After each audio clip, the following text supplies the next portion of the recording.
Work ఇచ్చారో అవన్నీ complete చేస్తుంది. కథం ఇక అమ్మయ్య నా పని అయిపోయింది, ఇక నేనేం చేయాల్సిన అవసరం లేదు,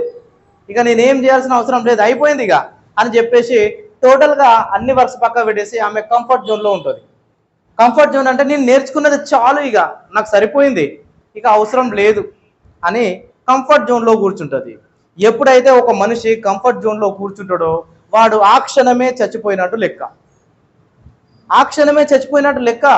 ఎందుకు అంటే మనిషి అనేవాడు ప్రతిరోజు, ప్రతి సెకండ్, ప్రతి నిమిషము వేస్ట్ చేయకుండా ముందుకెళ్తాడో, ప్రతిరోజు ఒక కొత్త విషయాన్ని నేర్చుకుంటూ అప్డేట్ అవుతాడో వాడు రిస్క్ జోన్లో ఉన్నట్టు. ఎవరైతే రిస్క్ జోన్లో ఉంటారో వాళ్ళు మాత్రమే సక్సెస్ అవుతారు. కంఫర్ట్ జోన్ అంటే ఏంటి అంటే ఓన్లీ స్కూల్లో ఇచ్చిన వర్క్ కంప్లీట్ చేసేసి వాళ్ళ అందరితో పాటు నువ్వు ముందుకెళ్ళిపోతున్నావు అంటే కంఫర్ట్ జోన్లో ఉండవు. అందరికంటే నువ్వు ఏం చేస్తావంటే స్కూల్ వర్క్స్ అన్ని కంప్లీట్ చేసి ఏదైనా కొత్తగా హ్యాండ్ రైటింగ్ నేర్చుకోవడము, స్పోకెన్